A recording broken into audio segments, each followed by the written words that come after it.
Welcome. These will be my thoughts on The Walking Dead Season 7, Episode 1, The Day Will Come When You Won't Be. Excellent callback. The episode is rated TVMA, so this video there will be spoilers for the live-action Walking Dead continuity, leading up to and including this episode, another episode that I loved. And yeah, I am going to take a break from Walking Dead. Going to be doing other shows for it's about the usual deal. I'm gonna do about one season of a completely different show, then 20-ish episodes of Arrowverse, and then I'm gonna do more of this season. But Arts Cafe, my years-long friend subscriber, who you know occasional fact checker, who recommended the show and the Arrowverse, said that it would be okay to watch just this one episode, uh, you know, um, and then take a break before watching the rest of, you know, it sounded like a compromise. He was, because he wanted me to know who Negan killed. And yeah. So I really appreciate about this episode that they don't show us immediately who Negan killed, nor that it was more than one person. And yeah, I mean, this entire episode really, like, they linger on, because like, but it's by the end of the season 6 finale, it already felt like, okay, I don't know how they're ever gonna be able to fight back against Negan. And then this one really, like, underlines that, like, genuinely, right now, I don't have a clue. Like, if you posted a comment that said, oh, no, like, for the rest of, the original series of The Walking Dead, they just have to deal with Negan. They never actually are able to stop him. I mean, I don't know that I would be immediately able to say, that's a troll comment, though. That's, yeah. And it's an episode where there is not that many new things. Instead, we are simply left to sit and stew over, yeah, the the two that Negan kills, and this new status quo, however long it may last. And that was the right choice. This, yeah, they just continue to do better and better on these season openers. And yeah, I mean, I was loving the episode even before the opening credits told me it was directed by Greg Nicotero, who continues to have an amazing track record. Several of the very best episodes are his. I suppose that does. Let's get into some more detail. Yeah, so the fact that, yeah, first we just say, there's the thing about, was the joke that bad? And then we just see, the all the blood there. And yeah, really appreciate that we only see one pile of blood. So yeah, like, until we saw the second person, until we saw Glenn,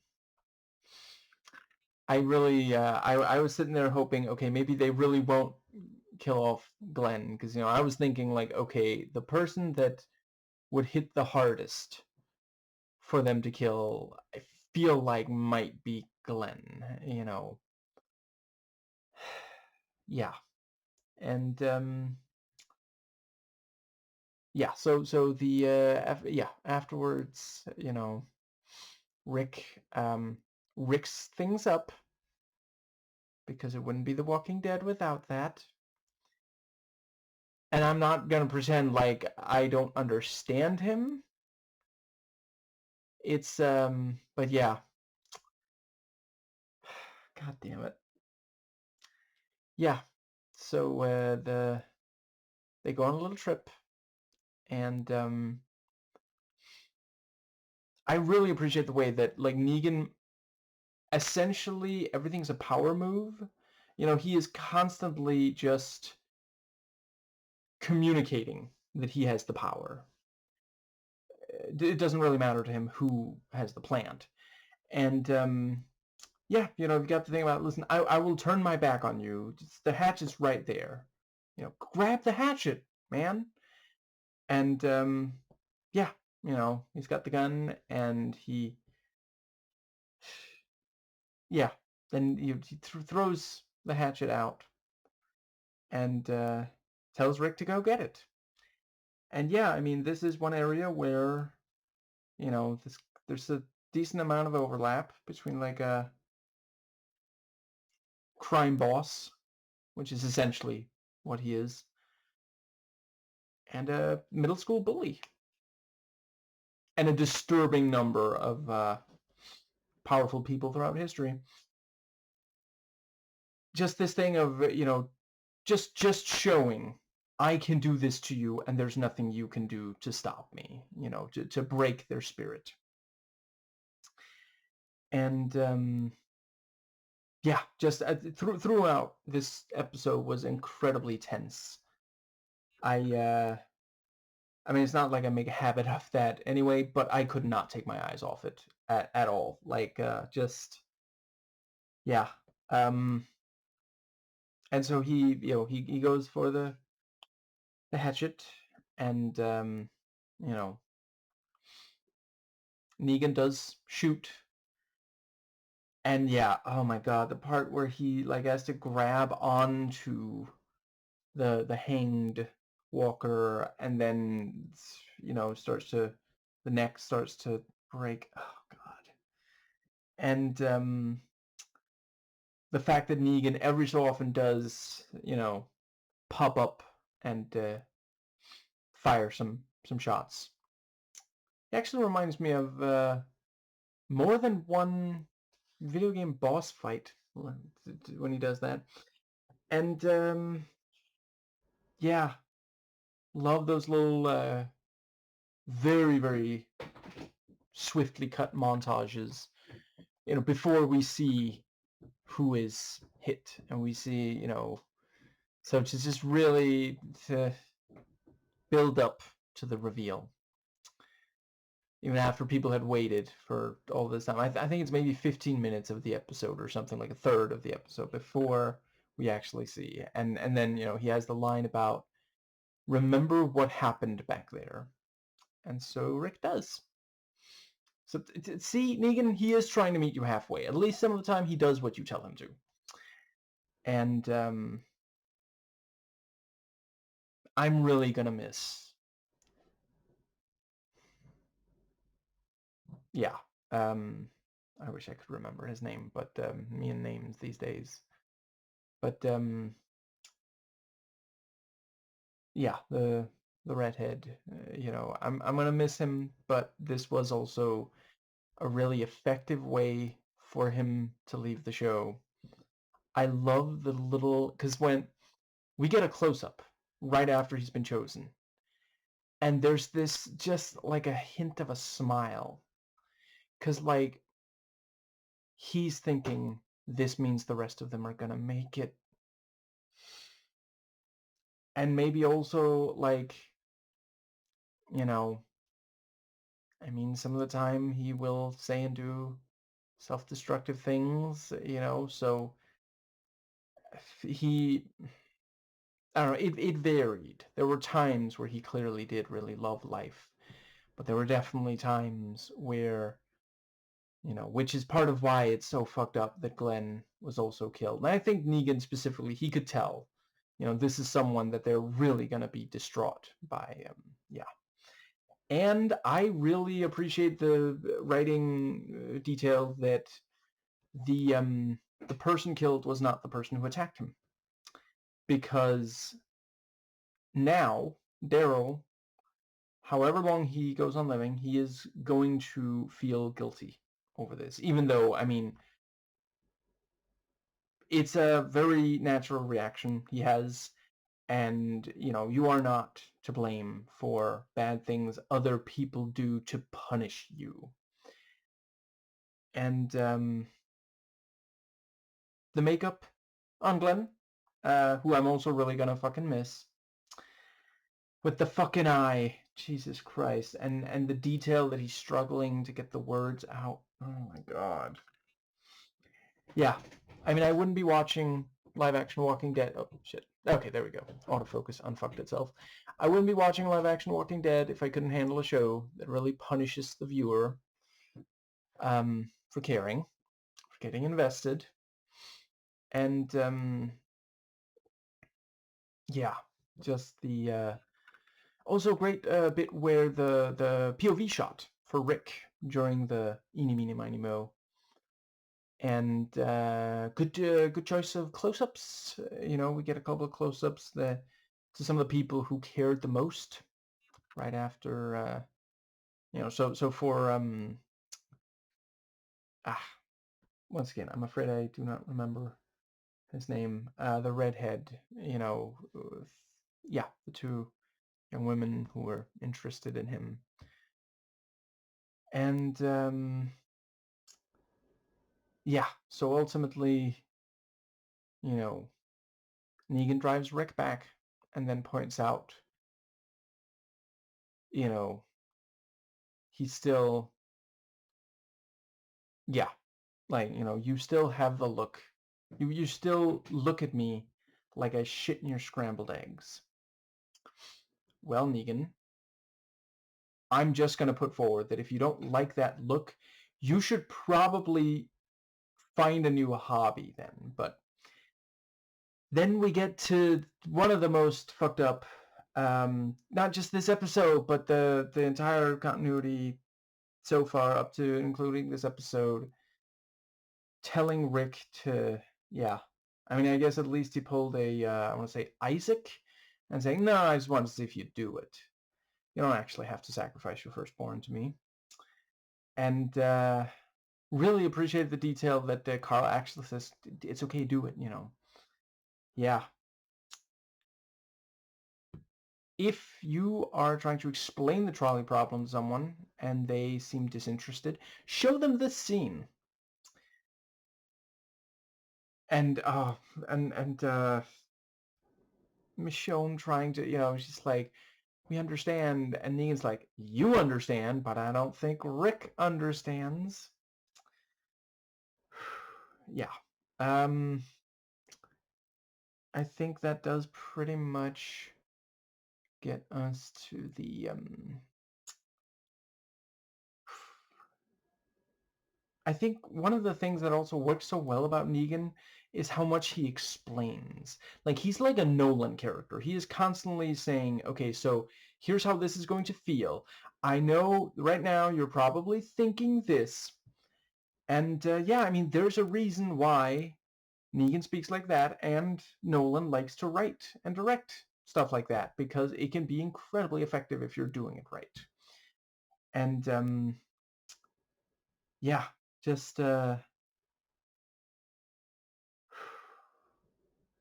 part where he's like, speak when spoken to. And he gets, you know, again, like middle school bully, he gets Rick to repeat the words back to him, you know. And as soon as they leave, Maggie, you know, gets on her feet and she's like, we're going to have to, you know, we have to fight him. And I really appreciate, you know, Rick is one of the, like, it's like, well, what are we going to do? He's got an army. He's got Daryl. You know, just, yeah. And obviously, she is one of the hardest hit. And we even get the little the Sunday dinner until you grow old dream vision there to really hammer home. God damn it. Yeah.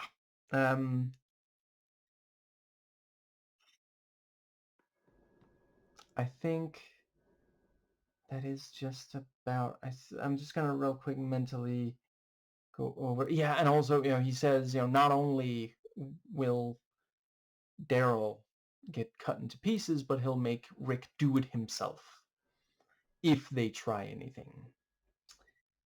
And Yeah, I mean, he is the most cruel, sadistic, evil villain character in the live action continuity so far. And yeah, I mean, I completely understand because I remember back when this, I didn't hear details. Don't worry, I didn't hear like spoilers, but I remember back, oh shit, 10, almost 10 years ago. Yeah, I remember hearing people talk about, oh, Negan, goddamn. And I understand why. That really, yeah, it's yeah. I'm just real quick gonna mentally go over. Yeah, and they offer to help her because like obviously she's gonna need to, yeah, um just to process this. And I guess that does pretty much. Oh God. Oh, also the part where, the thing about, there's still more you could lose, Rick. Think about that. And once again, like he does exactly that. We get these brief clips where he imagines it's the other ones having their heads bashed in.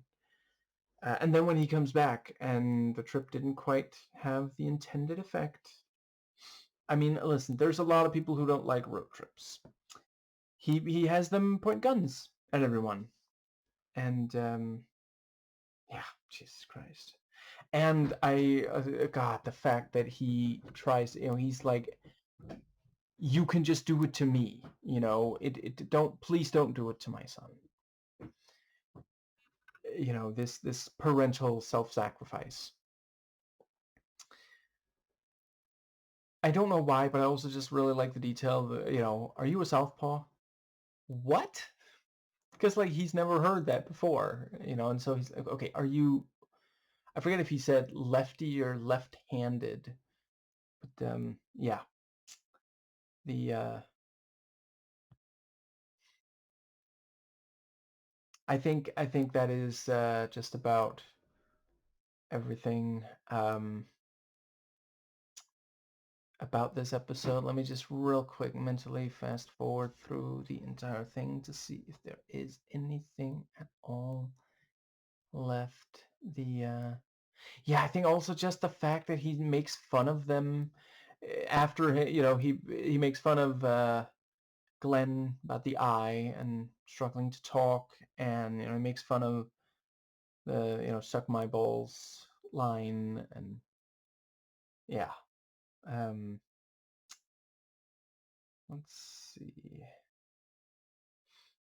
I think that is just about everything that is but yeah, I mean, he appears to have, well, let's see, I guess it's not necessarily even that he has no empathy, because he does understand how, like he even says to Rick, okay, I understand you're gonna need a little bit of time to process what I just told you,